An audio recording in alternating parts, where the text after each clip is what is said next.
What's up, guys? We're back here again today with another Deck Daddies, and I have two two guests from the West To Coast. go. Two ghosts. Yeah. Spooky time. But no, I have two guests from the West Coast. Both are two players that have taught multiple events. Definitely top cuts. One of which is won one of those events. A very important event. I'll let them introduce themselves first. So go ahead and take it away, guys. My name is Ty Tracey. I'm on Retro. I play Z here in Cali. I used to run a store and top some events. I top West Kai and Supreme Kai. I want to say, what is it, 2019.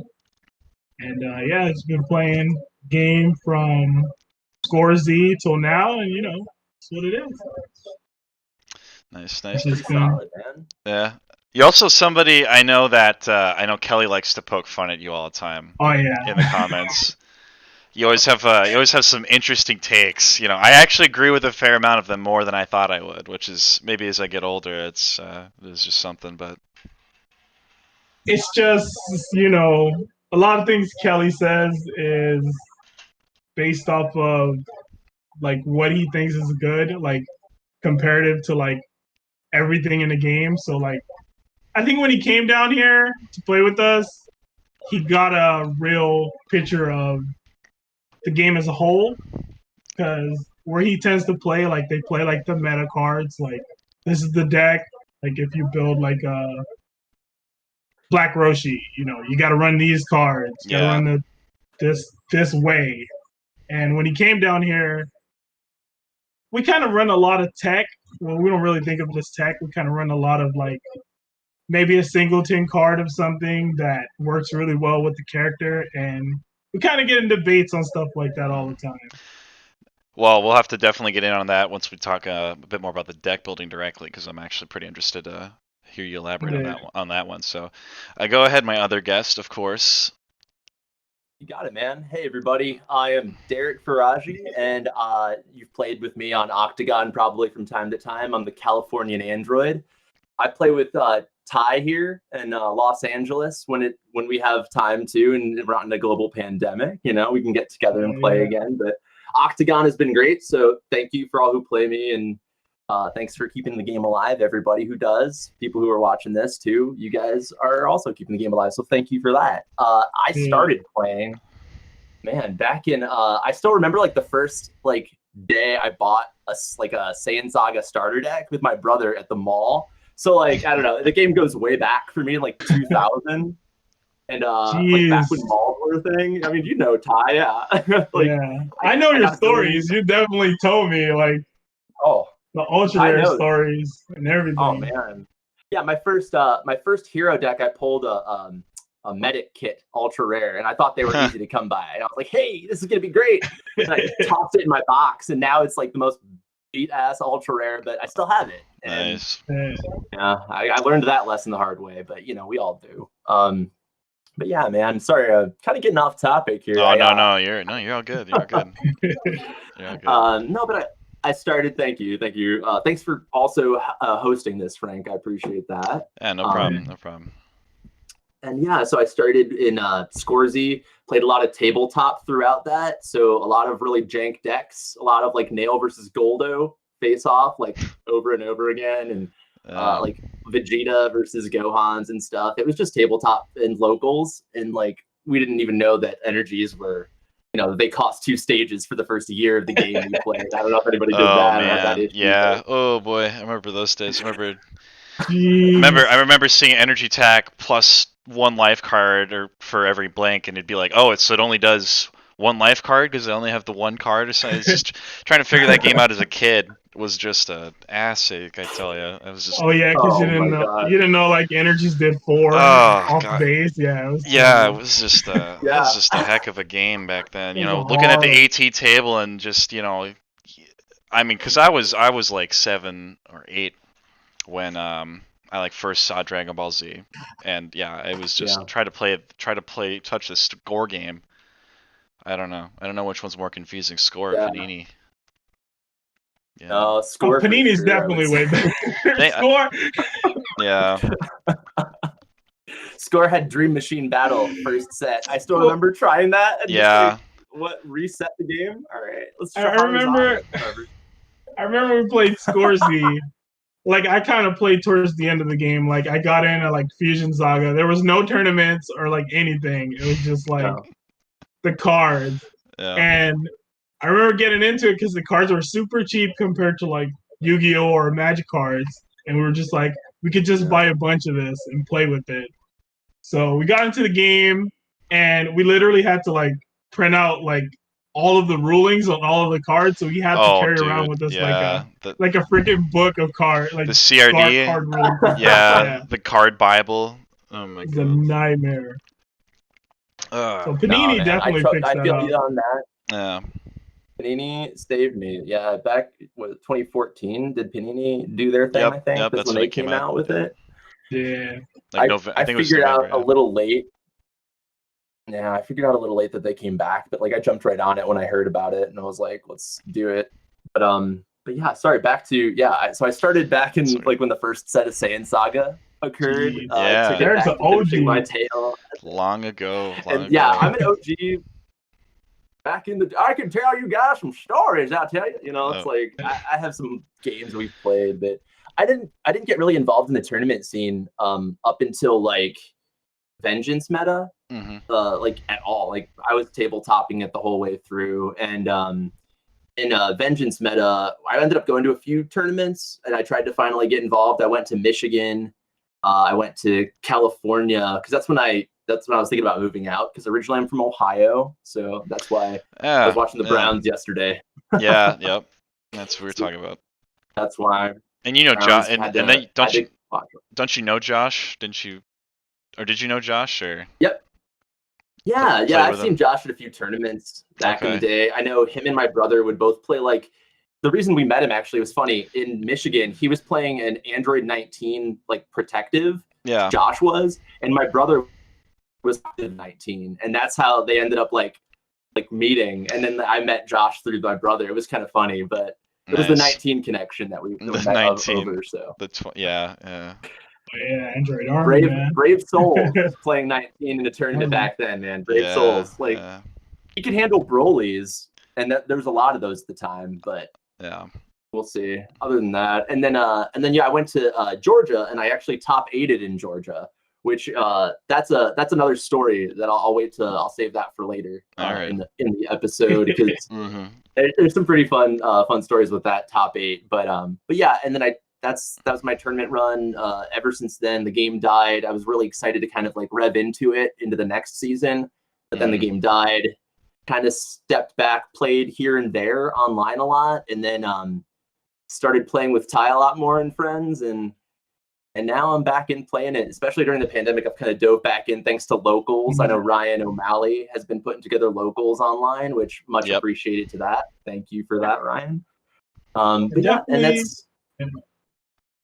I definitely missed it every day, man.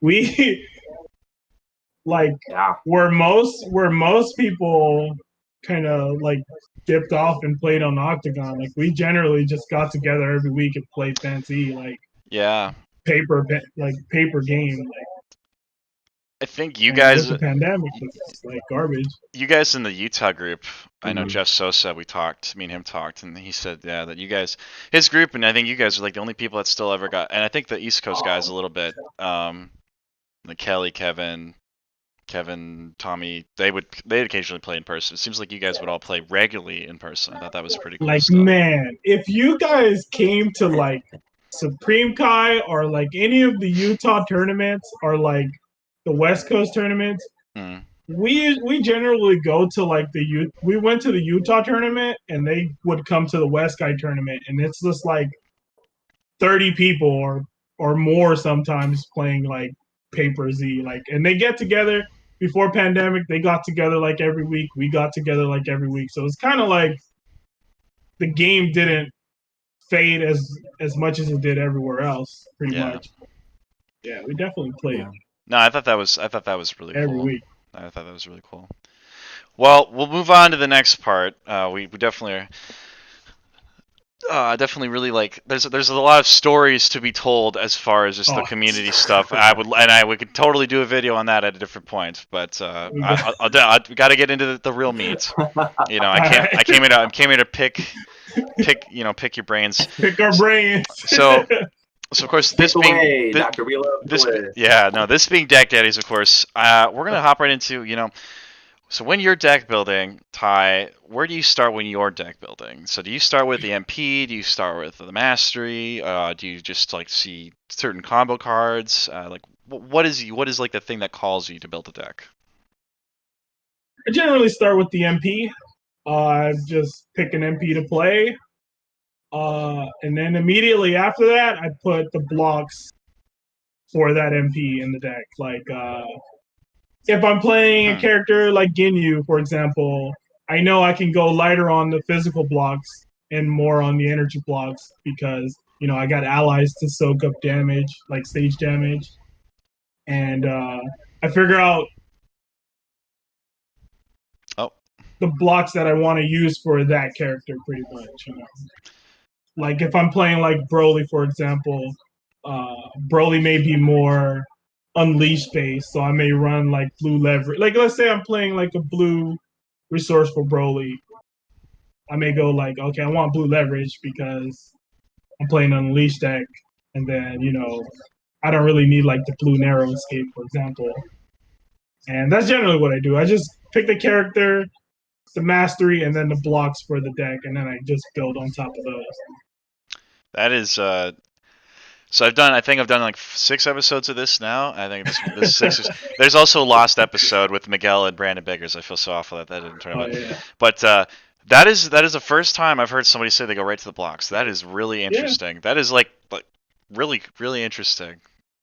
Cuz like I'm always you go ahead. I want to hear more about that. It's like if you save it till the end, you just put the blocks in the end. I always find like I would put, if I did it that way, I'd put too many cards in the deck, and then when I need to put blocks, I would have a hard time cutting something. Yeah. Or like, like what do I cut? Do I cut this drill? Do I cut that drill? And if I end up cutting like a drill or a setup, I end up playing the deck and then missing the card, and I'm like, so I just alleviate that by starting with the blocks. That's easier that way. That's literally my problem. I'm like blocks like I'll have like 57 cards in the deck, and I'm like, okay, now I gotta start putting the blocks in, and I'm like, oh shit, like I always So a lot of times my early builds will just like skimp on blocks like way too hard or something, or I'm just the easiest thing to put in the deck too, because it's like if you're playing red, blocking hand is like right there, you just put that, and then you look at it like,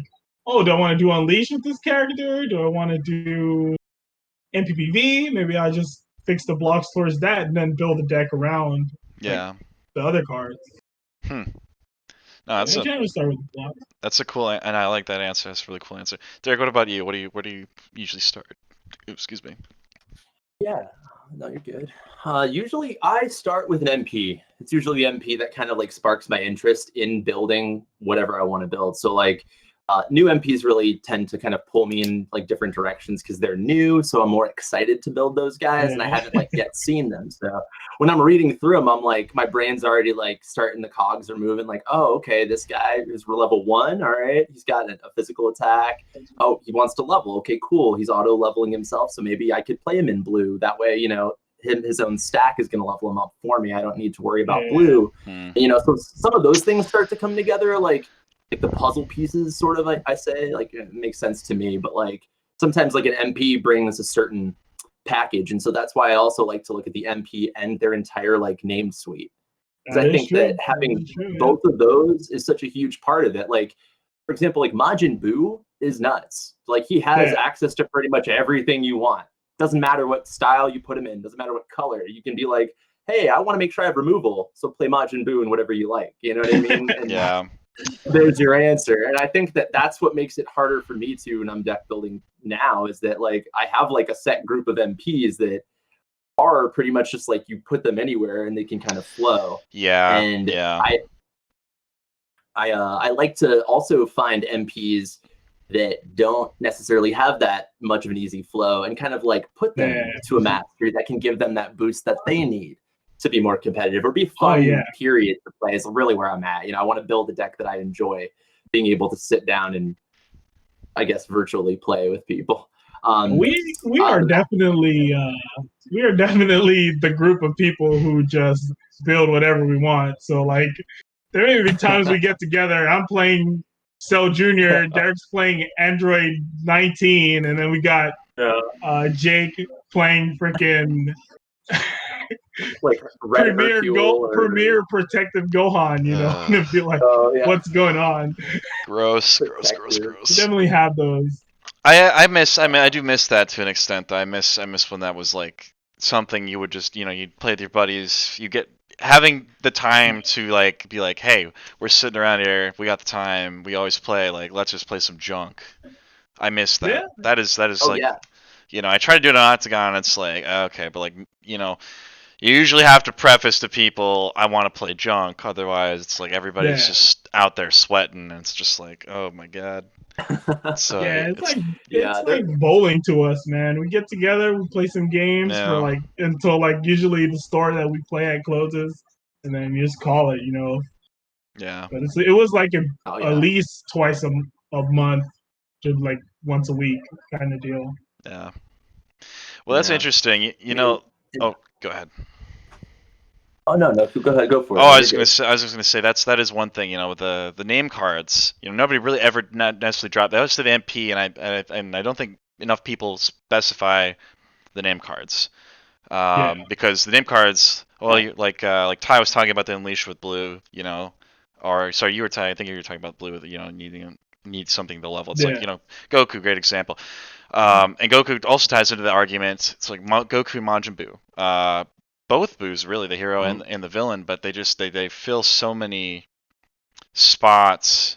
It's hard to, they just like crowd out other MPs that are just maybe so niche, because when you pick the niche MP, it's like they have a very singular game plan. So it's a bummer. They definitely have a lot more avenues to deal with things as opposed to like those singular characters. And just like in terms of like when you're starting to build a deck, like your mind's got autopilot to like what's easiest, sometimes. And I feel like the MPs that are universal are just generally easy. But that's cool that you try to like go past that, to try to keep the game fresh for yourself and try to keep it interesting and fun. I think that's really a healthy mindset, especially as a deck builder. Otherwise you'll just get too stagnant. Bro, if we played meta deck, go ahead, Derek.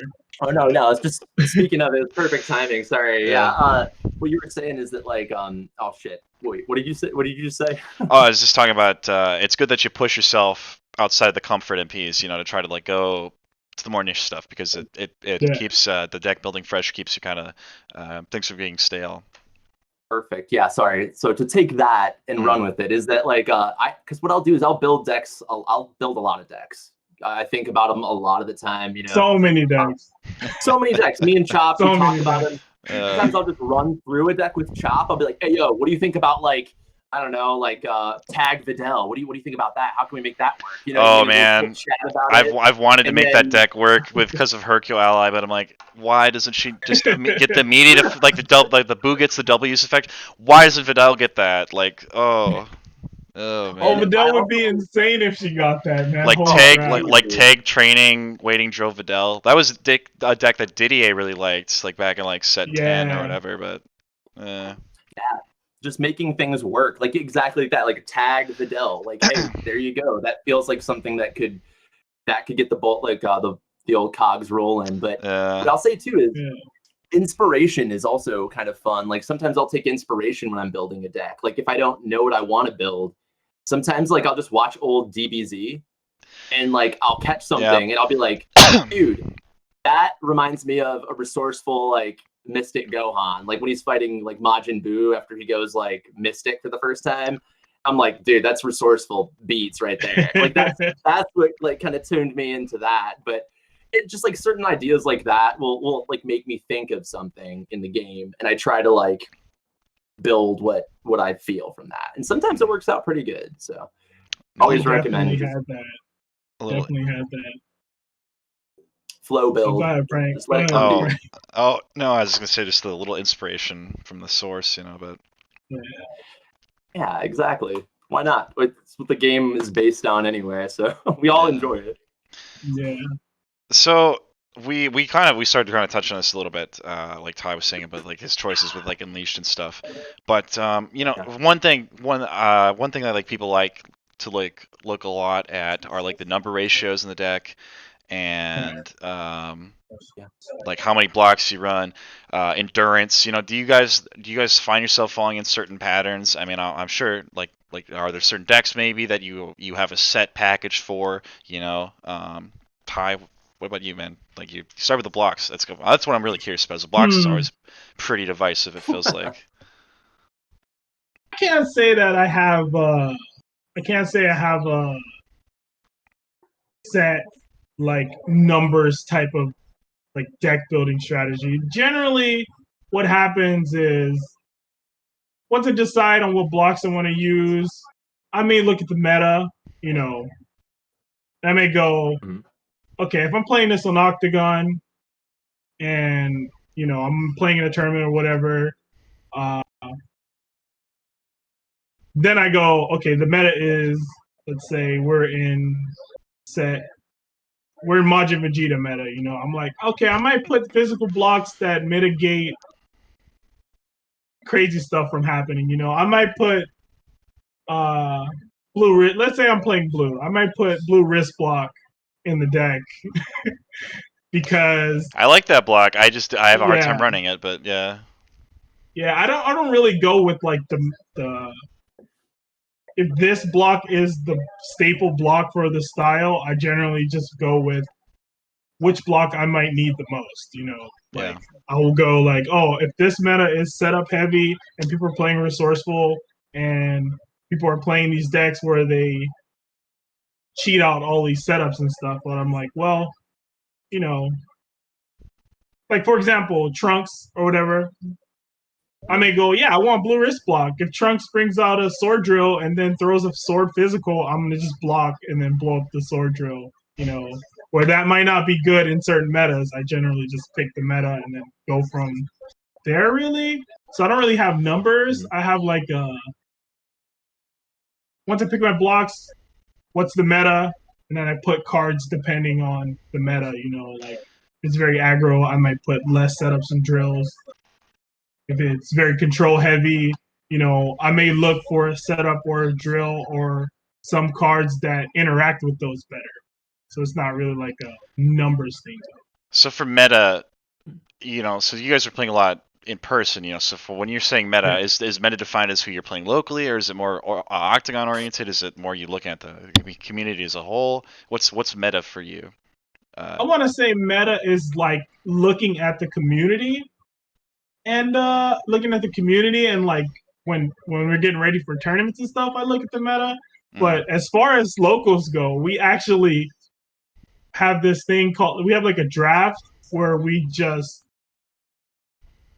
randomize it. We go to a randomizer, we get a random MP, we get a random mastery to go with the MP, and we play that. And you have to win 3 times with that deck to get another deck. And then we have like stats on top of it. So like our meta is completely different. There may be a meta. You guys Yeah, go ahead. Oh, so I was gonna say I hate to. It's like I'm just like you guys just have this like this sounds awesome.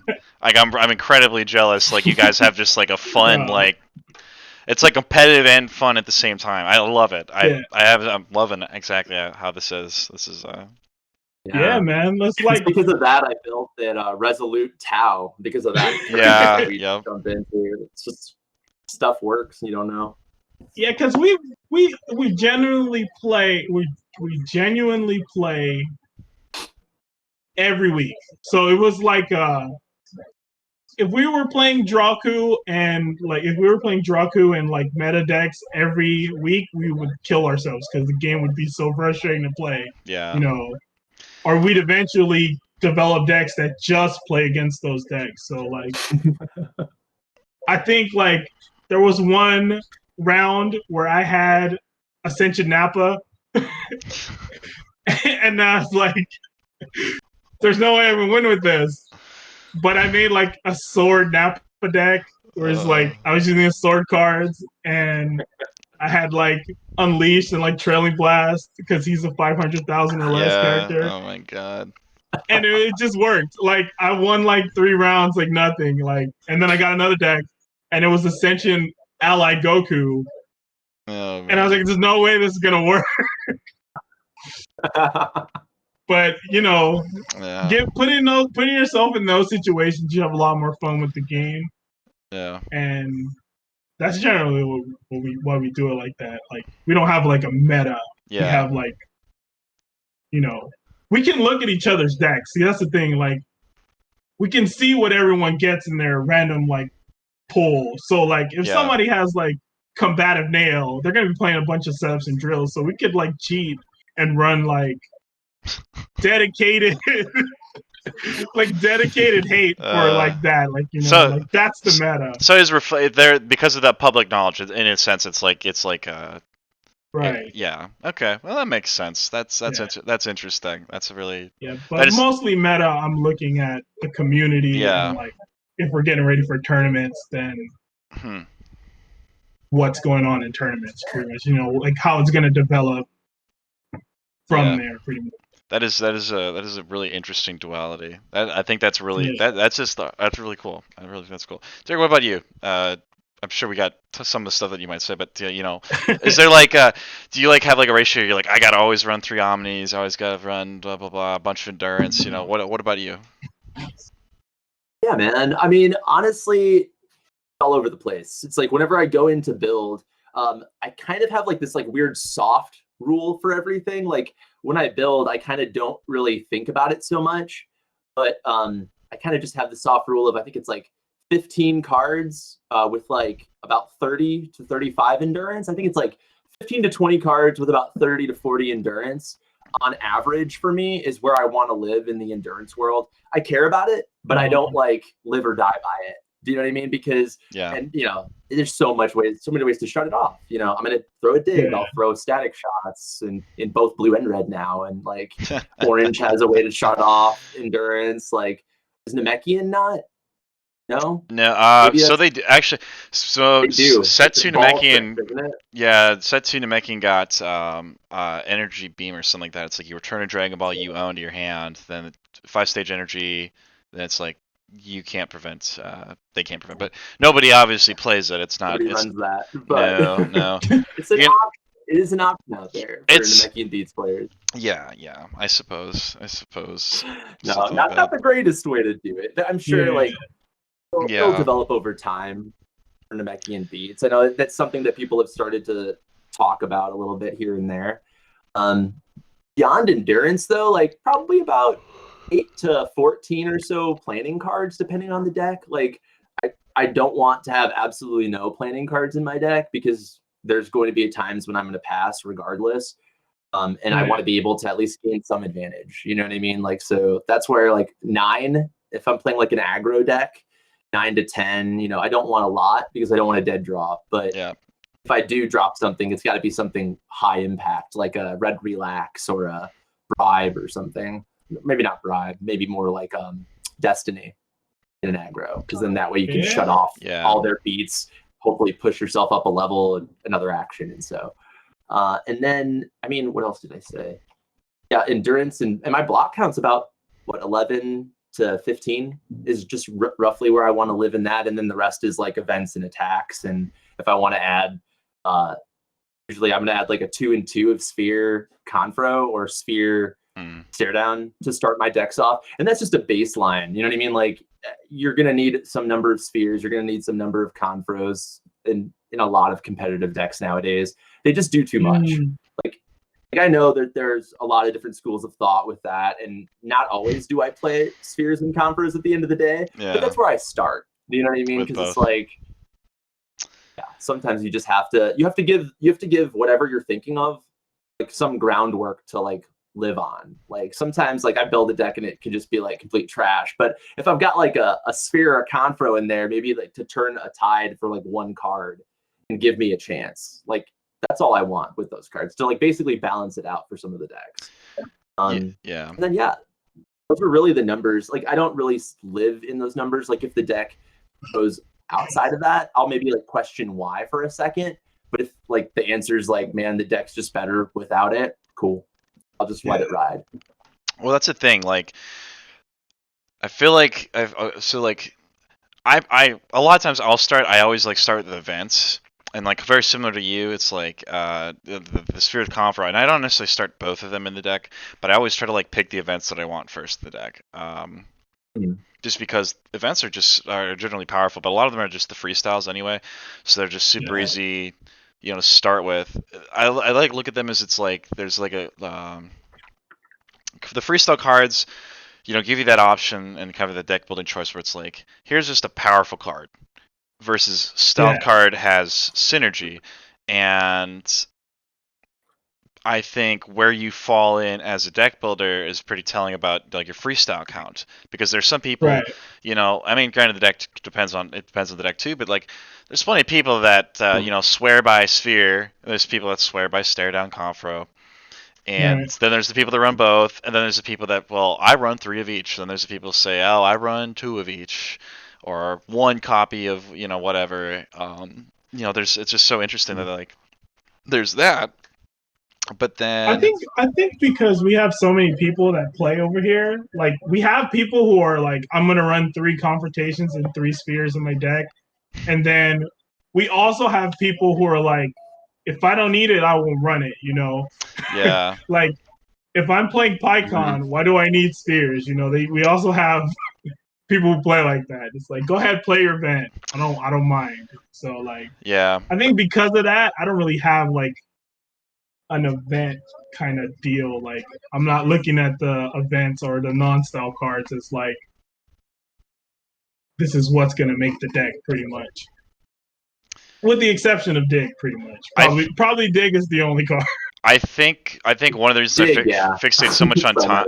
One of the reasons I fixate so much on the events is because Confro, Stare Down, and Sphere all counter Times Warriors tool.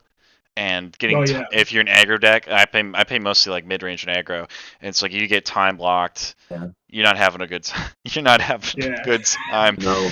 So it's like not having a good time. So I a lot of times I'm building decks, I have this gun to my head, like trying to tell myself to like run both because I fucking hate getting time locked. Like you must have gotten time looped at some point of your playing this game. You've gotten time looped, and you were like, never again. Never again. I used to always run Wheelo since he came out. It was like one of the reasons why is because Wheelo Revival was 6 spheres in your deck. On top, I love Wheelo. I do too. I love Wheelo, man. He's the definition of like a fun MP, but his level 4 is the dream. If you make it to 4, you could like flip games over. But no, it's just I mean, again, hey, personal experience will definitely play in a lot to how you're gonna build a deck for sure. Yeah. But well, that's interesting. That's really interesting. Neither of you seem to really. I mean, Derek kind of has a little bit of a rule about endurance, but yeah, a lot of people will fixate on endurance pretty heavy. That's interesting. I will play a deck with no endurance. I do not care about that at all. 7 Dragon Balls, no endurance. The Saiyan Nappa deck that I played in the West Kai? The Kai, yeah. I had how much 6 endurance? Cards. I had 6 cards with endurance. I think I had 12 endurance in the entire deck. Like running all the stage loss. If it doesn't matter, it doesn't matter. Like I was just like, I'm probably gonna be killing people, so I don't really need to worry about this. That's a good strategy. You run physicals for 20 in the first combat. Like I have no reservations about who needs endurance or anything. I had 2 blocks and still got wrecked. So we still kind of talked about this very briefly. So like, Derek, I'll start with you here. So what kind of decks do you usually find yourself playing? Pretty simple. Yeah, like I mean, the more I play, I like mid range. I like mid range if that is a thing. Even an aggro. I always like playing Z. You know what I mean? Energy beats mid range is kind of like where I like to be. Life card beats mid range. Resolute blue. I also like playing resourceful a lot. I like playing. Definitely a mid range. He is definitely a mid range player. Frieza. I want to play I want to play the game. I want to go back and forth. I want to interact with my opponent. but I don't want, I want the ability to be able to turn like a huge corner too. Sometimes. Yeah. So, like, turn and burn. that's why Resourceful is really like something that gravitated me towards it, just because it's got that ability just to like flip a deck. Because there are so many decks out there that are like, it's like, true. oh, it's I'm just true. gonna pass and load up a huge board, and then like you can't really play mid range against that because then they just beat you, and so then like that's why I go more aggro, because then like I want to get revenge on those decks that are able to just board me out. And so Sin Choke is also one of my favorite cards too. I still you posted the Gundam Sinister Choke meme, and it was just hilarious because it was just like I had literally like within like the week I think I was like on Toonami Aftermath, which is like they stream like old like Cartoon Network runs, like VHS rips. Oh yeah, I used to watch that. Like they stream like the old Toonami, and old like old 90s 2000s cartoons, commercials. And I was watching it, and I was like, "This is too perfect. This is just too perfect." That gave me because he posted in the middle of summer, and like I was feeling like awful in the summer, so that gave me a real uplift chuckle. I'm glad, man. I'm glad that touched you in that way. That's what I was hoping for. I was hoping for people to like resonate with them, because it resonated with me all the time. Like every time I waited and I saw my opponent like dropping more board, and they're like getting really happy. They're like, "Here's 3 more board cards." And I'm like, "Yeah, there are 3 more board cards." Oh man. So that was feeling good. Yeah. Ty, what about you? What do you find yourself building pretty often? Well, in my play group, I'm kind of the coach of the group. So I try to be as much of an all-rounder as possible. Like, I want to know I want to be able to play everything well, whether it be control, whether it be mid-range, whether it be aggro, whether it be some crazy teched out, like, combo deck or whatever. So I don't really try to lock myself down on like a certain type of deck to play, like for that reason, because a lot of people in my group, like Derek or like some of the other people that come, like Henry or Eric, they'll ask me, they'll be like, how do I beat this deck with what I'm playing, like for playtesting. They're like, how do I beat this deck? Or I'm having trouble with this. Like, how do I approach it? What can I change? So in order to keep the ability to do that, I kind of try to just be an all-rounder. Like, I would generally never play the same thing at a tournament, like, or in the local, like, I'll be playing one deck one week, and then another week I'll be playing something else. So I don't really have like a favorite deck type. I do have a favorite style. I do like playing blue. Yeah. And I do like playing blue. I like playing Saiyan. And my favorite style is orange, unfortunately. I know a lot of people don't like orange. I do like orange. I'm a real sucker for adaptive orange.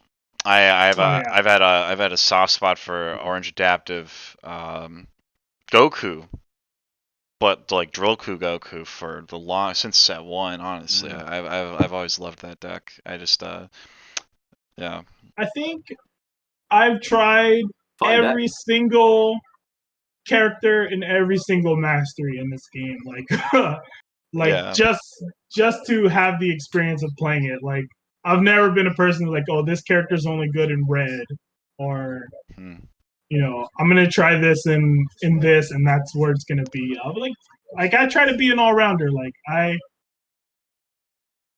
also like that, to be an all-rounder, because when you play against someone else, you have a better idea of what they're trying to do before it actually happens. Yeah. Yep. Like it happened in, I want to say, Vengeance meta, like the regionals that I went to.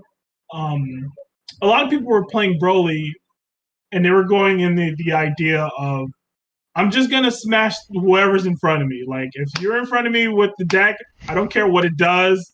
I'm just gonna play my Broly cards and smash you, pretty much, Or I'm just gonna play Android 13 and combo you out or whatever. We're gonna play cooler and control the game or whatever. And I would sit down, like, because we do play a lot of Paper Z. I would sit down and against other people, and I would have a clear picture of what they're trying to do within a turn before they would, and Yeah. it would end up working out, you know. And everybody, I feel like if you have that, it's better than being good at playing a certain deck or a certain deck or a certain way, you know, than what you favor, you know. No, I get that. Yeah, so I've tried to employ a very similar strategy. I wouldn't say I have by no means am I the closest thing to mentor I was for me. It was I had like two friends that I kind of got into the game, and the whole time block thing. It's because my buddy, I got my buddy into Namekian Piccolo. It was the first deck I got him into, and then he pulled a Namekian starter deck, and so he just played Namekian Piccolo the entirety of Panini Z from set 1 through Fanzy like set like 9, and you know, I would always be the one playing the different stuff, and I would try to make decks a test, and I really do think part of the reason I really like the idea that you guys like do the rotating format is because it gives you the know-how, the knowledge of being able to play decks. You know how to shut them down. You know how they run. You know the consistency of them. Just getting the experience in different styles alone just makes it so much easier for you to deck build too, and just be able to help people. There's so many combos that I haven't seen, in styles from, especially in styles that I don't play regularly, like Namekian. I'd say mostly like Namekian's the main one that I usually get surprised every once in a while. Sometimes there's some random one with like maybe orange or black. I really do like black style. I just don't play it a ton up until I don't play a ton outside of like Mistress, but yeah, our group of players is pretty big. So like we have like almost 20 players, you know. Like there are some people who play only one style and they play their favorite style. Like we have one friend who plays black. We have a couple of our friends like Dinkelberg or Eric. He plays Namekian exclusively, almost exclusively. Yeah. And Henry is like a red and black player. Like they have their favorites, right? Yeah. But like I generally just, you know, I'm gonna play everything. I'm not gonna lock myself into this as the way to play the game or that, because I want everybody to do well. And like a lot of the times there's like a we'd go to an event, and after the event we'd be like getting food or something, or like, you know, we're all hanging out. They'll be like, man, I really like whatever I play tested. When we play tested, I played against it, and I did what we practiced, and it ended up working out, and I ended up winning the game because I had that awareness, you know, like awareness is like, a good way of describing it. And also like just the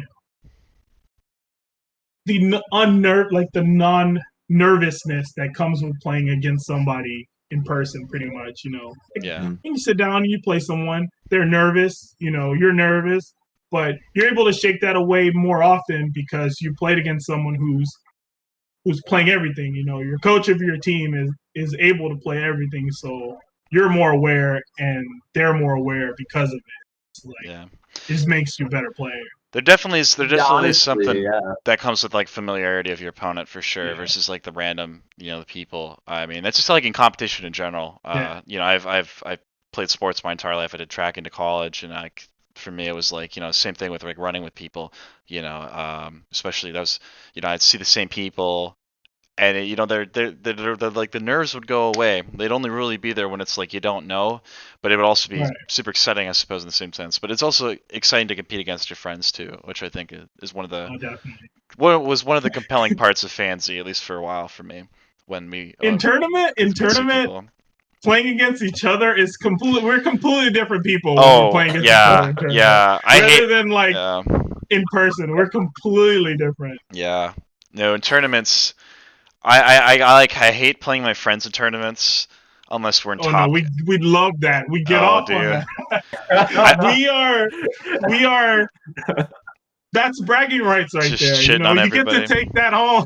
Yeah. You get to take that home at the end of the day. You get to be like, oh man, remember when I beat you? Like, in tournament? Like Derek, for example, he's the only person that beat me in West Kai. Yeah. And he got to take home the fact that I went 7-1 that day, and he's the only person to beat me. And we're in the car riding home, and he's like, you may have won the tournament, but I beat you though. It matters. It matters then, and I gotta live with it. Yeah. So I remember that. Those fun times. And honestly, too, thanks to what you were saying, Chop, like the awareness and like the way that you were able to build all those decks, I learned a lot joining like the play group, because that's like how I used to be, was more focused in on like just aggro or just mid range. And like that's what I played in Z. And like I would try to like play a few times, like I would try to completely like do something different and be like, I'm gonna do a dedicated ball. Like I played Restored Slug for like a pretty good deal near like Awakening meta. I tell you, man, that deck was fire. Like anybody tried to like MPPV on you, there's no way. Slug will de-level them like 4 times. Drop the balls, swamp balls. Yeah, and then those dirty Namekian set 1 cards, dude. I'm telling you, like they've still held up to this day. Like they don't even need to print any better Namekian cards, I feel like, because you could just plug all those in. The balls alone, the Namek balls alone, gave all the tech you needed. I mean, the only thing that you needed was attach rate, hence the focus to solid. But yeah, that is one thing that I want to say Fancy is doing really well, and Pansy did was the early cards in the game are like the foundation of the game. Like to this day, you can be playing a red deck and look at red static shot and be like, I want this card in my deck. Yeah. And a lot of other games don't have that. Like Yu-Gi-Oh, for example. Whatever's new coming out, that's like the best thing. And Magic, for example, whatever's coming out in the next set, that's what you focus on. I mean, as far as the deck cards in deck, for sure. I think the MPs are the ever changing part. But yeah. Well, we'll move on to the next part. So I am very curious, especially with Ty, given that he's the master builder here. I'm really interested for the next two. I'll find 2 questions here. So Ty, what do you think that you could work on in your deck building? Oh, I know. because I play so much. Because I play so many decks. Try to be humble. Try to be humble. I'm generally experimenting most of the time. There may be other people in our play group, like Jesus or Jesus, the one who made the saying Impressive Goku. Resistance. Impressive Goku. There may be times where I'm still locked in that experimental mode, and I want to like solidify it as like the deck as an actual deck. And a lot of times I struggle with that, and like we call him Jesus. Jesus is the person that has the numbers for what he wants to do, and in testing he will destroy you within like majority of the time. Like we all play test, and like majority of the time we're losing to Jesus. He's like ridiculously good at having reads on people. But I generally struggle with that. I generally struggle with solidifying the build that I made. If I make like tuning it.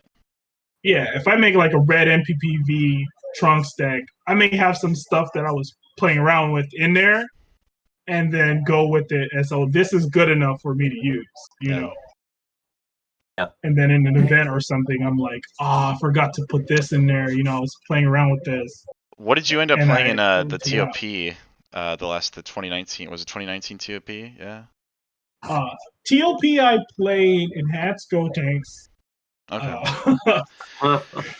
I think that deck was not a bad deck, but it was too slow for that format. It felt like the Fusion format, release format with Vegito Gohan was just too fast. Ramp Go Tanks. Yeah, I think Enhanced was not the choice.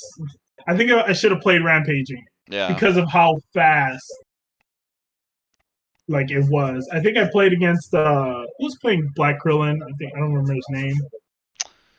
And I lost because Yep. Andrew, yeah, I lost because I missed like 12 triggers with Enhanced Mastery because it was so new.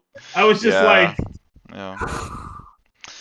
I'm not into it, you know. I'll still play that master now. And Uh-huh. I haven't played it. I like it gave Saiyan everything like I really wanted. Then I just never touched it, which was like super fun because I was so burnt out on playing, trying to play oppressive like rejuve decks, and it was like, so like I would play that mastery and I always forget the attack mill, or attack banish. Or So. you'd always remember it like a second too late. Yeah, like that you'd already done the damage. You're like, oh wait, I forgot. Oh, I'm like, oh, fuck. Yeah. Yeah, and then that really sucked. It really sucked all the time.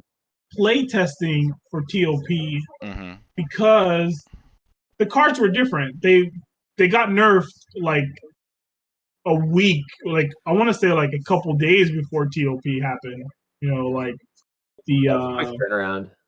The nerfs. Like we were playing and Mystic Gohan was just insane because you can like right throw and you had all of this. The skip and the right throw, yeah. Instant anger, you know. Yeah. Mm-hmm. We were playing games and you were level 3 turn 1. You know, Vegeta was level 3, level 4 turn 1, and Gohan was level 3 or 4 turn 1. Like just enter combat. I have 8 anger in my hand. You know, it pushes me up to level 3 or 4. It was really frustrating. So. Derek, what about you? It was like, yeah, go ahead. Not to cut you off. It's just like, what do you think you could what do you think you could work on in your deck building, Derek? I saw Chop thinking about it over there. It's hitting him. It's hitting him. I know. I can go on forever. No, I absolutely I love it. It's great. It's Dude, you have so much knowledge. Legit, we meet up, right? We hang out, we play until like the story closes, and then we're all chilling in the parking lot, just talking about the game. Like that's how much we play. We got yelled at by the people that lived by the card shop. Remember that? Yeah. I gotta work tomorrow. Get out of here. We're just like, okay. Oh my God. No, what do you think you can work on, Derek? What's your building? I mean, I'm one of the best deck builders around, man. I don't know what I could work on, but if I had to say something, no. Well, no, honestly, deck building, like I build so many decks, kind of like what Chop was saying. Like you kind of like build into different directions. Sometimes I'll just build a deck on Octagon because the idea came to me. But really, what I could work on is sticking through an idea, building that idea, and then like fine tuning that idea, and not just building it, playing a couple trial games and being like, done. Or you know what I mean? Or like while I'm building a deck, this is a big problem for me. And I don't know if it's for you guys, but I'll be building a deck and I'm like, all right, cool. I got my block line. All right, let's add some drills. And then as I'm looking, I'll see a card and it'll like spark an interest for me. And I'll be like, oh wait, oh, this card. Oh shit, I forgot about this card. Like, this would be good. This would be good with Android 18 villain and like this mastery. And I bet you if I just add a couple, allies, it'll be fine. And then halfway through building one deck, I'm already building another deck. And I'm like, man, I just need to like stop that noise, focus in on that one deck, build it, give it a good couple tests, and then see where I am from there. So I think if anything, I need to work on just like focusing in. I mean, it seems also before tournament. Seems like the environment you're both in, though, is just so. It's the spontaneity. It's like, you know what I mean. It seems like that's what you guys are you're in. You're born in. You're raised in. You guys seem to thrive with diversity. It's just the matter of this is what we do. Like it's the beauty of the game right now. It's a deck builder's people are like the store that we play, bro. They're just like, this game is dead, and you guys like literally get together every week and play it. Like, what is going on? Like, is it that good? And we even have people who are like, oh man, can I get in on this? This game, like, you guys always make a bunch of noise every week, Like, we play Dragon Ball Z, like it's not even dead to us. Like, in our eyes, the game is just another card game. It's just another Magic the Gathering. It's like Yeah. we play and we just keep it alive, man. I think that's the beauty of it. Like when the game died, I initially thought like my heart dropped, and I'm sure a lot of ours did. And I was just like, man, here we go. Like game I was just like getting right back into from my childhood that I'm starting to play more competitively. I'm feeling good about that. Let's do well next tournament. Just got died again. And so like I think when Joey said we're gonna do Fancy, and I was just like, all my group was just like, the game's not dead. Yeah. There's another set coming out. Joey's working on the game. He's got the devs, some of the devs. He's got the group of people working on the game. Let's just keep playing. And like the proxies orders and everything. Yeah, it was just like awesome sauce. It was shout out to those guys for doing what they do.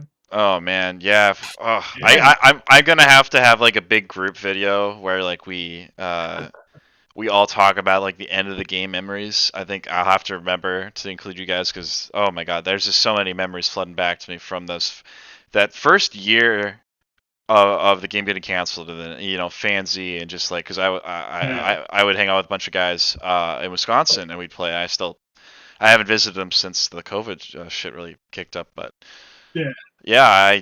oh man, this is bringing me back. This is bringing me back. I think the thing I hated about the game ending the most was the fact that they screwed us over with Awakening, bro. That set was super broken. Yeah, it Awakening completely warped the game, bro.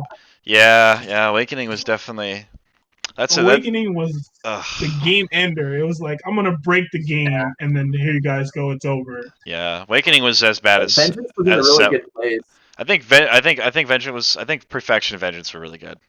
Vengeance was the best meta in this game. Minus the cell. I think Awakening was. They nerfed it. I think Awakening was like as bad as Set 1 in terms of game warp. Yeah. In terms of the game is not the same. Yeah. Because Draku took it took like Fancy like 6 sets just to make Draku fair compared to everybody else. Like that's how bad he is. That's how bad he ruined the game. He's and that's the thing. He's arguably not even tier 1 anymore. Yeah. So it took a long time to do, but we've eventually got to the point now where the character that says draw a card, which is probably the most broken thing in Dragon Ball Z to do, besides win by Dragon Ball or MPPV, is fair. And it took literally everything being warped to searching and drawing and gaining advantage other ways for it to happen. Well, we'll move into the closing thing, and we'll move on to the final question, just because here. No worries. No.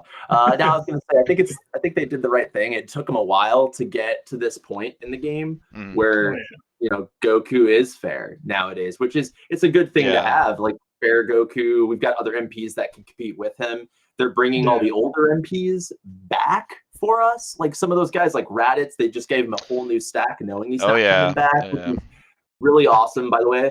And I know there's another opportunity maybe for like King Piccolo. I think is a really good MP that would be good to bring back. Maybe Kid Goku, and I know the one that I always like to say that I don't think he'll ever get an MP stack, but he should. Is Zarbon. To give a Zarbon. That's your boy. Zarbon's your boy, man. Still playing Project Z, I hate that guy. The score one is really, I really like the score one. This is pretty cool. Pretty cool stack. We had to wait till Fusion for that. So, like I said, I'm down to wait, and Fusion's coming up again. So we'll see. Wishful thinking. Okay, so for the final question here, this is going to be, again, I think I'm super interested to hear, especially Ty's answer, but also you, just because hearing what your local is like, the fact that you guys had this lottery system, what was like a deck building win and a deck building fail? So, what was something like that you guys in your like wild, west of a little local scene, what was something that surprised both of you? That you got to build, and then maybe something that you just like, this is gonna be good, and just like it, and then just it's worked. Yeah, a good and a bad. Give me the opposites here. I got a couple wins. I got a couple wins because I was running a store when Panini Z was a thing, and we did have a lot of tournaments, like people just playing tournaments, and we did have a lot of like the 1Ks and stuff in like the SoCal. So like, I want to say Perfection meta. Everyone was playing Roshi. You know, I think Scott Dashy was going off on retro about how Enraged Roshi is like the best deck in the world, and he's like, this is like the deck that beats everything. So we had a bunch of devious Roshi players, and we had a bunch of Enraged Roshi players, and like Cell, you know, being in the meta. Yeah. And there was a 1K coming up, and I decided, you know, what if I played Perceptive Trunks?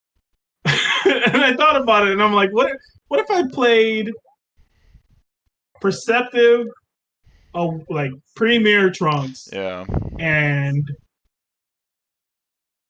try to beat out the Roshi decks because they don't really block.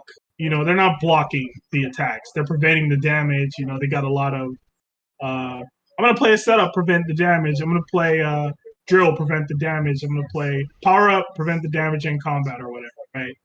Or like the blue Roshi decks that were around. It was like Rainbow Roshi. And I'm like, what if I just played Perceptive Trunks and played an attack? They prevent the damage, but Perceptive adds hit, destroyed the setup or drill. Yeah. And I'm like looking at Perceptive, and I'm like, what's the best character I can play? I'm like, yeah, I can play Tien, but Tien's kind of too random, you know? Yeah. Like he may pop off and he may fall flat. And I'm like, I don't want to deal with that. Plus, I don't like being at 0. So I don't want to play Tien and then end up playing against Cell and being at 0 the entire game. And Cell's just like smashing you because Cell was ridiculous. Yeah, I had a really interesting empowered Cell. That was a weird hodgepodge that worked actually really good. So. And then I ended up making this Perceptive Trunks list. And I ended up getting top 4 in that tournament, the 1K that they had. It was like 60 people there or something. And that was a huge win because at the time, Perceptive was not good.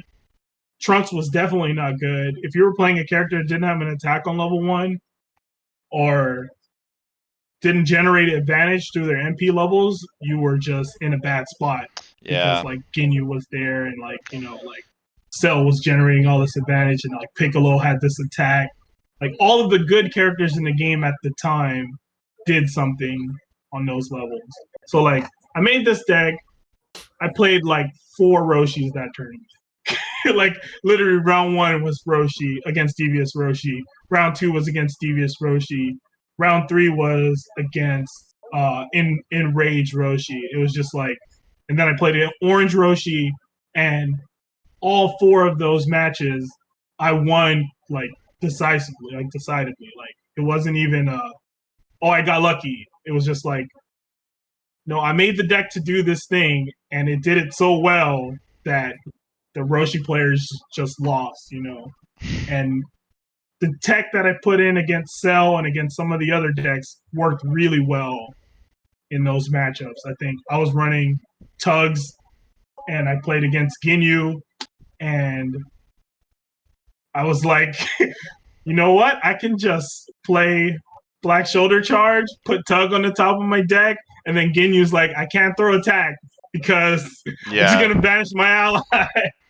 And I think I did that like round 5 against like attack Ginyu, and he was just like, I hate this. I did not know this was possible. I didn't know you can just literally tug somebody. And because I was playing Trunks, I was able to look at my top 6, you know, on level 3, and then make it so that Tug's always on the top of my deck. So like the Ginyu matchup was just, he was just like, this is atrocious. Like my allies are constantly getting banished. I can't do anything. And like, just getting the stage locked and yeah, bro. And then the fact that I was playing 3 Trunks' sword stance, look at, you know, level up. Yep. made me hedge out against Cell because Cell, like I could level on par with Cell. You know, if Cell has draining attack, then I have that pretty much. You know. Yeah. And I have perfect information because I would get to level 4 against Cell and just be like, okay, this is what you're gonna draw when I enter combat. You know. And it was just that was like the biggest win for me, like in terms of The deck building. deck building. And then there was another one in Vengeance meta. I played Devious 13 the entire format, like the entire Vengeance meta.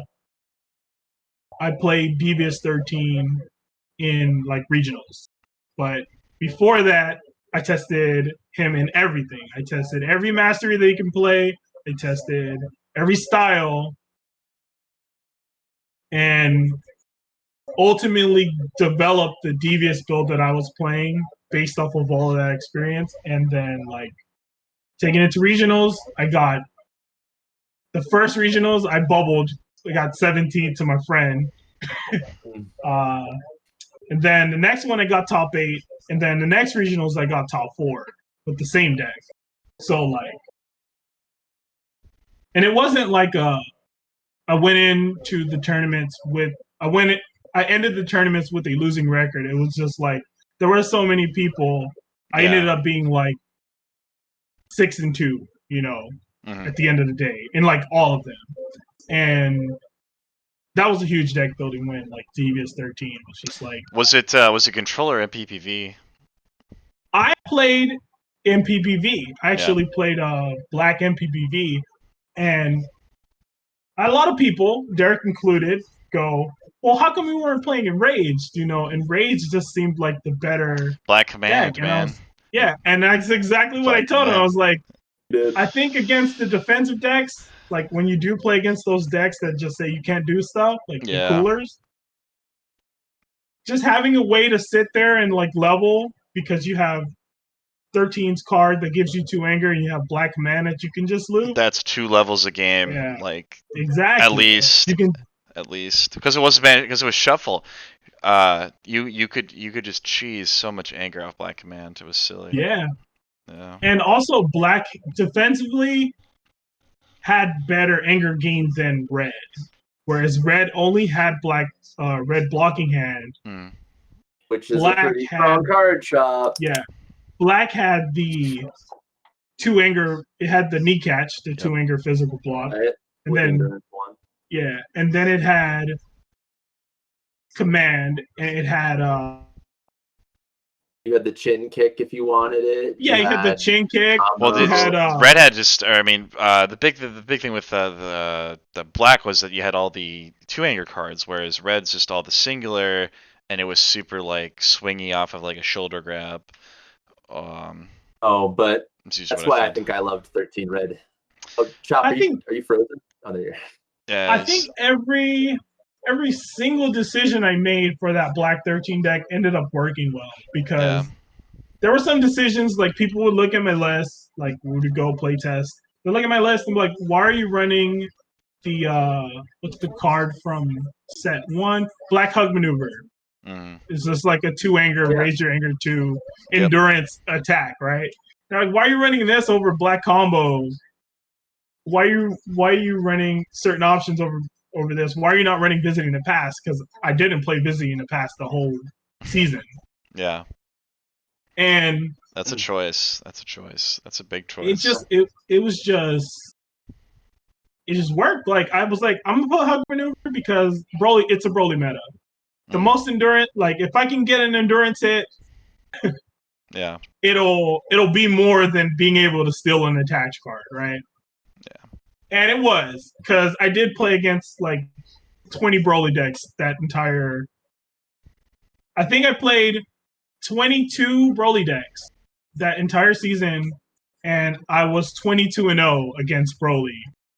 And there were times where like he's like, okay, I'm gonna get a crit, you know, this attack's coming in for 13, 14 stages, and the Hug Maneuver would just get flipped over, and it was just like if I had combo in that spot. I would have he would have gotten the crit and the game would have been different. That's way of thinking about it. Yeah, so like Interesting. I'm pretty proud of that one too. But like there were also some losses. Like I played Orange Ginyu in set one meta. I did abysmally. That I was played. people argued Yeah. that was the best deck of like set 2 It wasn't. because of It was possession. not. Because of possession drill, I think mainly was the real kicker there. And like freeze allies. But Orange Ginyu is fire though. it was a good. Early It in the game, man. was a. I think I almost feel like black was better, but orange had stare Black. down and energy I was phase gonna drill. just say black was better. Black was the better Ginyu deck by far. Black could just like hit the ground running, like Birder, turn 1, 3 stages on everything. Like Yeah, and then like they could run Like villainous empowerment because that was the thing like nobody yeah, considered. to grab smoothness drill. Grab smoothness Yeah. drill, turn off all Really the get orange smoothness. nonsense. Grab targeting drill if you're real savage. Yeah, But yeah, man. Derek, I what was about pretty you? proud of that. What about you, Derek? Did you have any? What was like your feel like that. deck winning win and a fail here? Oh. Well, I have a few, but I'll try to keep it to like 2 and 2. And so like one of my big wins was, it's funny that Chop mentioned Devious 13 because it basically in that same meta I played an Enraged 13. And so that was the idea came from a friend of mine, Drew back in Ohio, and we would play Z. We had our own little play group. We were working through some ideas, and I know he and Chris were going to play that deck in Michigan, and that's why I picked it up. I was like, oh, okay. I play tested with them. I saw what it could do. I saw its ability to kind of steamroll, like you were saying, with like you give them a shoulder grab combat, double strike. Yeah. Enter. Let's just see where this takes us. Usually to level 3. And level 3 is the most busted level, one of the most busted level 3s in the game. Oh, yeah. So it's whenever I was there, oh man, dude, I remember hitting with that level 3 and then like shutting off just my opponent's like continuous effects, and mine were still good to go. But like, oh man, that was fun. It was some fun times. But that tournament, I had a moment in that tournament. So it's my top. We cut to top like 16. Because there were so many people at that tournament in Georgia. And I remember playing, my worst matchup was Cooler.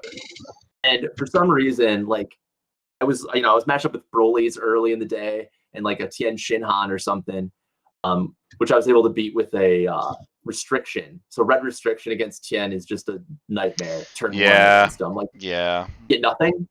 Yeah. I remember he showed me his opening hand. It was like Confro, what was it, Tien's prep. Like stare down or something, and I was like, or Confro time. It's like the worst. I remember when that card came out, and I wanted to run it really bad to try to counter like Black Crown stuff, and I ended up just swapping to Black or Red Vegeta at that time because he could actually use restriction and not get like hosed. Fire card, man. It's a lot of fun. Yeah. I think that it's gonna have more longevity as the game goes on, and there's always those decks that want to play it randomly. So we'll see how things kind of turn out. But in that tournament, playing Enraged 13, just going to beats, being able to handle those Gohans, because there's a lot of like Namekian and Gohan in that meta. The crits would really help with that. Yeah, the restored Gohan. Yes. And then they would always grab Chi-Chi first. So my favorite thing to do is to like hold a red energy blast and then just like and let them grab Chi-Chi and banish her right off the gate.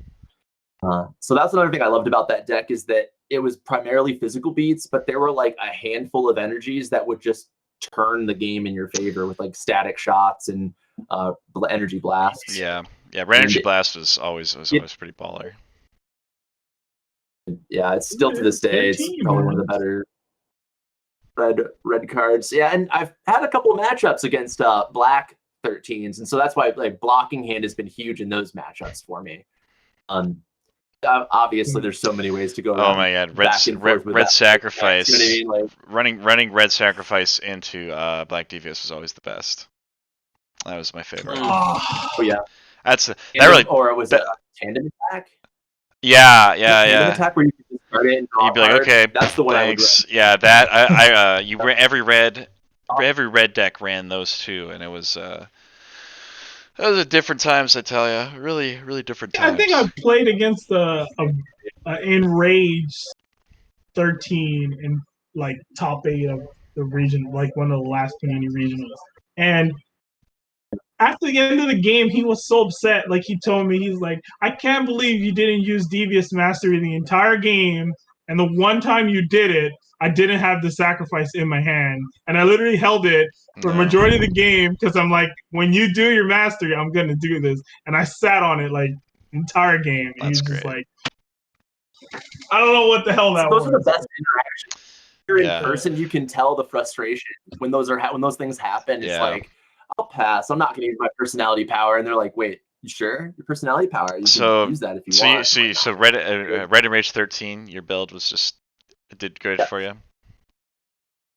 It did really good for me in the meta. I mean, I maxed out at Dev Blows, which were huge, and I played I think 3 of Shoulder Slam, which in 13 was huge too, and it basically crushed Namekian and Piccolo. Yeah, Namekian and Piccolos were huge around too. Yeah. And whenever I negged 3, their anger, like they were like neg 3, and I was like, yeah, that's -3 anger, sir, which is huge against Nampic. Yeah.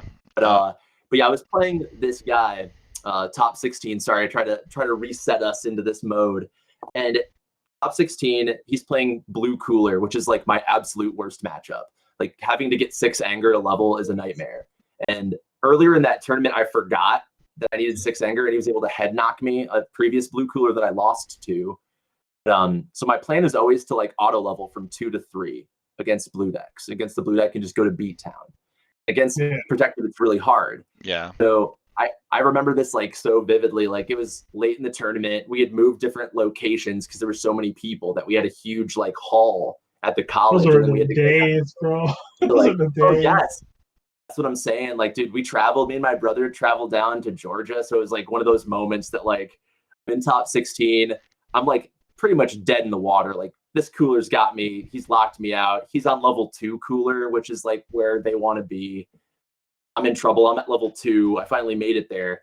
And then he stacks time with blue blanketing blasts on me. And it's like, there's pretty much nothing you can do here. Do you want to just call it a game? And I sit there. I remember I looked around. I was looking at everything because I knew like it was, you know what I mean? It was game. I'd driven so far. I really wanted to like hold on to this as long as I could. I looked at everything. I looked at my pile. I had both my allies in my discard pile.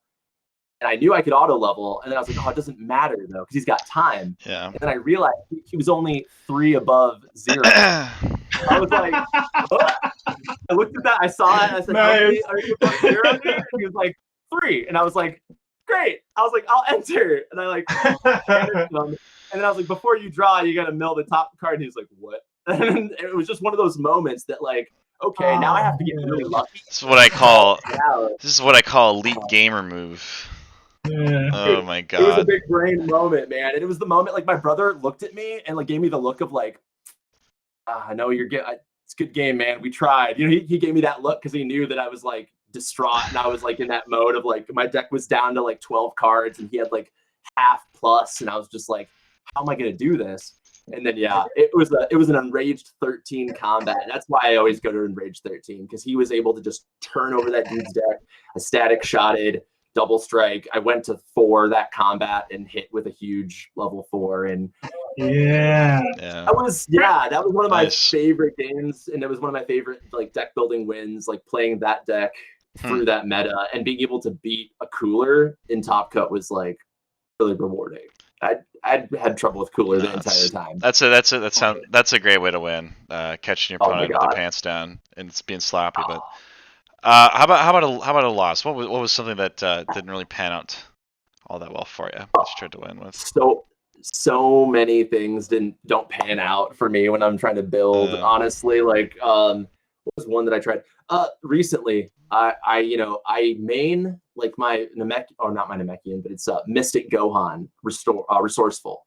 Blue resourceful Gohan is like, that one right there is like one of my favorite wins, and I should have played it in this last TOP like online.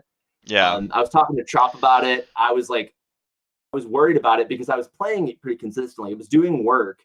And then I would have so much trouble against ball decks, but that's like normal for blue resourceful. That's blue's weakness, man. Yeah. Stupid ball decks can't create, can't do anything. But just having that experience over and over again, it just like kind of like messed with me mentally. I was like, I can't take it in there because then if I run into a ball deck, I'm owned. But if I run against leveling decks, I have their number. Yeah. And I went with Dabura Adept instead because I thought like just go straight aggro, just catch them with their pants down, whatever they're trying to do, I'll just run through them. It did not work out. And it's not that the deck was bad per se. It's just that like it wasn't something that I was as comfortable with. It wasn't something that I had like taken the time with. It was something that I was like, hey, this is going to be a good idea. Let's just run with it. And it just didn't work out that day. Yeah. But in all honesty, the resourceful Gohan I did want to touch base on.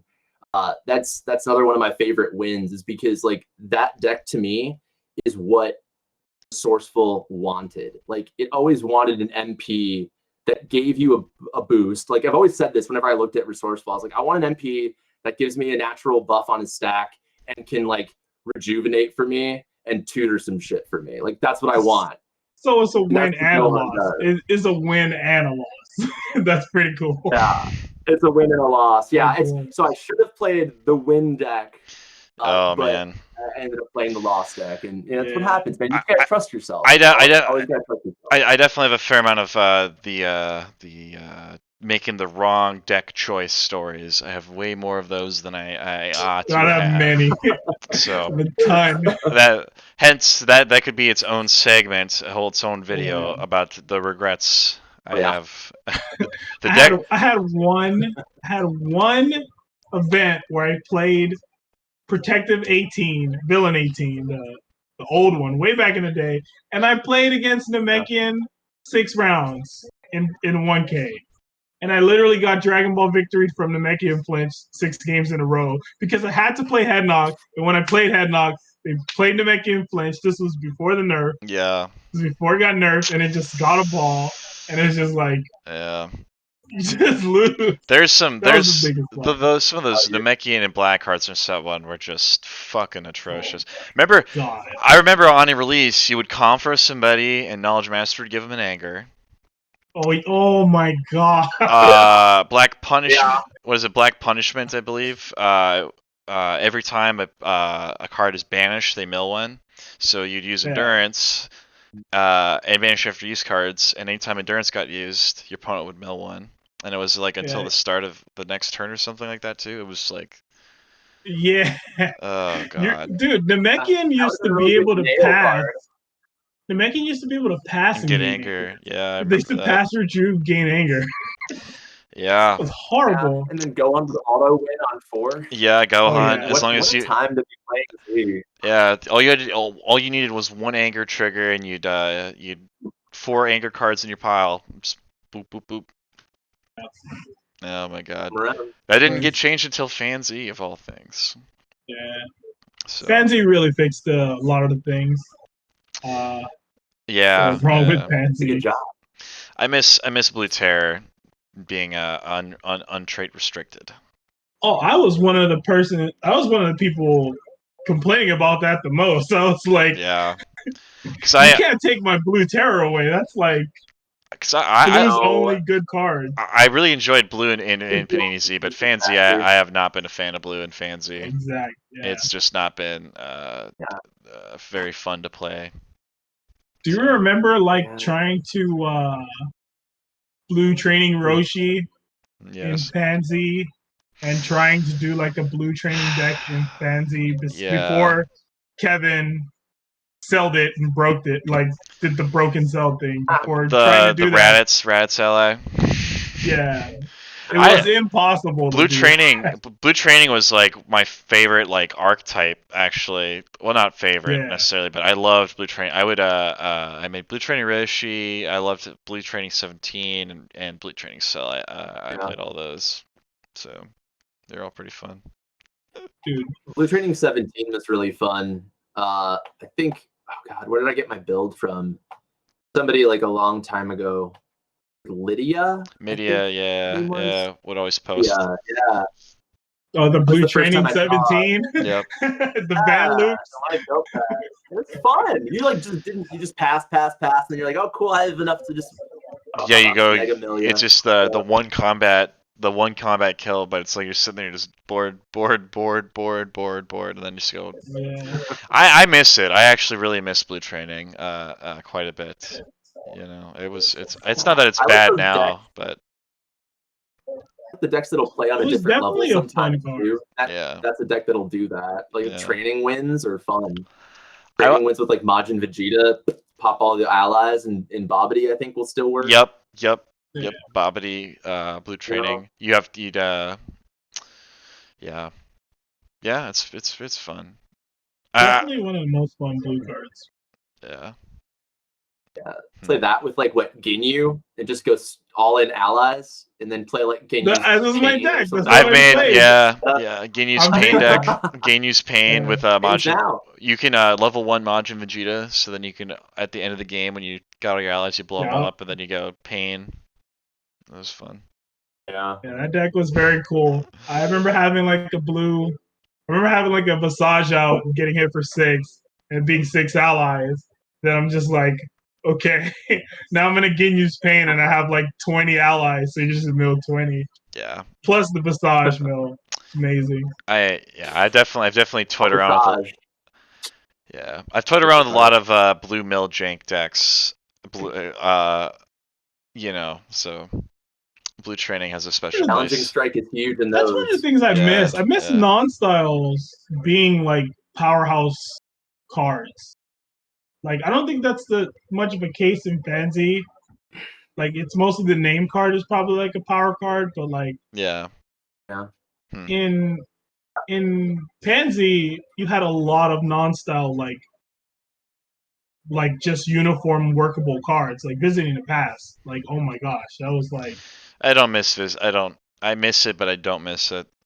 I hate playing around it, but I love having it in my deck. It was the double-edged sword of the the consistency. I appreciated the metagame that developed because of Visiting the Past. Like it just added something to the game. It wasn't like, oh, I hate playing around this card. Like I like the fact that there is a card that forces you to play better, you know? I like that it punished I like that it punished aggro, but at the same time it made control really silly because like they'd always get the +1 and it would again like just the loops.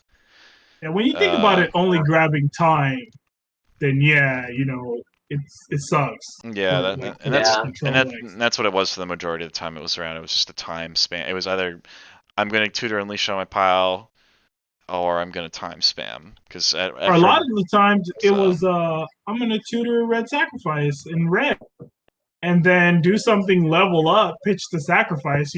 Gives you plays. More on top. Yeah. Oh yeah, huge plays. And like honestly, VTP was the card for me. Like I loved it in like a mid-range build. It was like perfect. It gave me the ability to like grab whatever card I needed to fit my puzzle piece to like win me in that combat or put it on the board and slow down an aggressive opponent. Or because like people would pass when you dropped a time or a VTP on the board. You're like, oh, okay, I don't want to give them that advantage. Yeah. And like honestly, I get nowadays why it's not available. It would pretty much go in 2 of in almost all my decks just because I love that card. There's too much advantage now. There's too much advantage now. Yeah. The pace of the game's too quick now for it to be fair. It's just it's just too damning on the defense at this point, I feel like. Yeah, I like to say everything developed to beat Draku has made the game this advantage-driven game where you can print Tapion, which has a built-in possession drill, and he's fine. He's not even that good. Whereas if you were playing Pansy and they showed Tapion saying draw 2 cards on level 1, everyone would be looking at that like, what are they smoking? Yeah. How is this okay? It'd be a little smoky. Yeah. Nowadays, though, but I think that's the fun of the game. It's like the power level is kind of like crept up, and I think people are doing a good job. Like sometimes it does feel like there are turns where you just get landslided, but I mean that's kind of like card games in general, right? Like not Yeah. gonna have like the I best think games it. every time. I I think it. wish. I think it's just kind of gotten just consistent. Like it's not just consistently though, like blowouts. I think that's my main gripe. Yeah, My main gripe now that's is what just sucks. like every game that's like a decent deck. It's like you get one against like a one brick hand, and it's just a blowout. It's just that's pretty unfun. That's pretty unfun. And the Yeah. uninteractable Yeah. stuff. Ty had mentioned on a comment on the on a thread. It was like what do you hate to lose by the most? It's like NPPV. NPPV sucks for NPPV Yeah. sucks. like every wing edition has its reason, but NPPV sucks because when NPPV beats you, it's usually because they were just like playing without you, and then like same with Dragon Ball Victory is the same way. It's like, oh, drop all my balls because I drew Namek 5 and 3. I'm gonna draw 2-3 balls at the end of the game and win, and it's just like I was generally okay with stupid. ball victory because the only style that was doing it well was Namekian. Like Yeah, I think now, yeah, Red too. no, Red. I'd say Red before Red took off, For like like Red Roshi. yeah, before like Red Yeah. Roshi and like the stagnant, and even then, Red Roshi kind of just like caves to Nappa Ally. Once you had Nappa Ally out, majority of their deck did not work at all, and they had to have either the knee.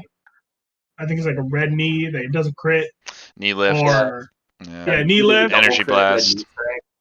knee lift, or energy blast. Like they were on 2 outs, and if you're playing like a black, like I was playing Black 13, and I would just resolve Nappa. Nappa's in play, and Black Swirl, the knee lift or Yeah. the knee lift or the Energy blast. energy blast, and it would just be like, okay, well I can't do anything in this combat. I'm just gonna pass, you know. Yeah. So I was never really losing to the Dragon Ball decks.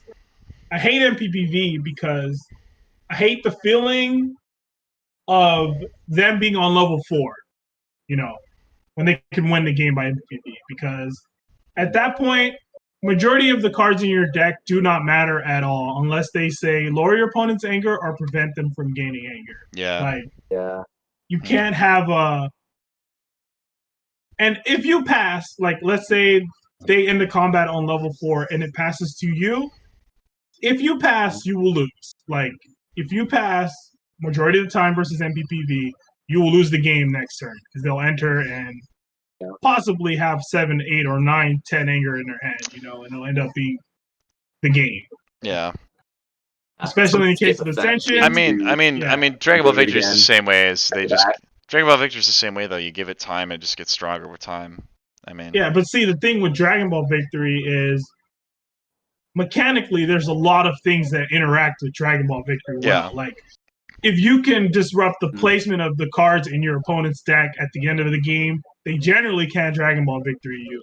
Yeah. You know, or if you can put them in a spot where they need to play Namek Ball 3 and they cannot because they don't have enough cards in their deck, then that's usually like those are like some mechanical things like in the game that can pull you out of that, even though you don't actually have cards that you know in your hand or in your deck that say capture Dragon Ball or stop your opponent from winning from Dragon Ball Victory or something like that.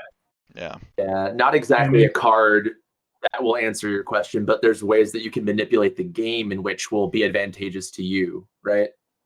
I think I won a game against like Namek Piccolo in like top 16 of a regional, and I won the game because I had 2 black commands in my hand, and I was nowhere near NPPV because I got ball 2 like probably 4 times that game. 3 times. Yeah, like, and I was like, how can I win this game? He's gonna ball victory the next turn. So I enter combat. I just played the command and milled him for 2, and put the ball that he needed to draw at the bottom of his deck. So he drew 3 balls, but he couldn't ball victory me because he couldn't play ball 5 to draw the last card because he would deck out before he'd win by Dragon Ball Victory. You know, like before he can play the last ball in his deck, he would deck out. So there's always times where I just look at the game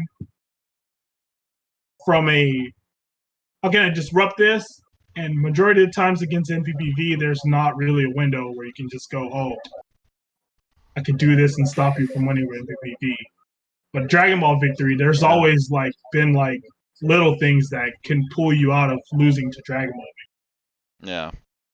Sometimes they do sack you though. Sometimes they draw 4 balls in one turn, and you're just like, it's turn 2. Yeah. Well, I don't know how much I'll leave That's the power. of this whole discussion in the video. Okay. Just because Oh yeah. Oh my God. It's like yeah, it's getting late, man. Oh yeah, I was just like I mean I love and enjoy DBZ talk when I have the energy and some time for it and stuff. But it's all good, bro. No, it's just I am getting tired. I am dying. My eyes are starting to glaze over. And not because I'm not enjoying this, just because I'm purely I've been up for like 20 hours now. But I'm just on like a closing note. That's the point where I would end to. But on a closing note, guys, I really appreciate having you guys around. You both are a ton of fun, not only to engage with, but just engage with each other. I mean, I can tell you guys are good friends. You guys have a lot of knowledge of the game, a lot of enjoyment for the game, a lot of love for it. And you guys, seeing you two together and how you talk and speak about the game, it's like it just brings me back to having people in person to play with. It really is a familiar, comforting feeling, and I really appreciate just the energy and vibe that you guys have been putting off. I really appreciate you for coming in. Dude, I think Kelly came down here, said the same thing, bro. I think Kelly came down here and he said the same thing. He was like, you guys say a lot of weird shit online, but like hanging out with you guys and playing Z, it's just like, it's just shit, man. Nice. Yeah. Yeah, it's just living, playing Z, man. Have a good time, build what you want, and make it work. You know. Yeah. What we're doing. Well, that's all you can ask for. Thanks again, Frank. By the way, much appreciated, man, for having us on here. This has been like so much fun. Appreciated, bro. Kind of bringing more of this to the community is always really solid, and so thank you for that, man. Much appreciated. For sure, bro. Hey, man. Sure. I made a platform. Absolutely. Well, no, I made a joke to somebody. I said I'm the equivalent of the DBZ equivalent of the guy who takes the videos on his phone of him in the car talking about politics. In the truck. That's me. That's me for the card game. But no, I really appreciate it, guys. You guys are a lot of fun. I'm really glad. Hopefully, anybody who actually sticks to the end of whatever length the video ends up being. I really think there's been a lot of good insight here, a lot you can learn, and definitely a lot to enjoy here. But again, closing it. Yeah, man. Really appreciate it. Next time, start with the blocks. You'll be like, I got it. Yeah, take it easy, guys. Named card, named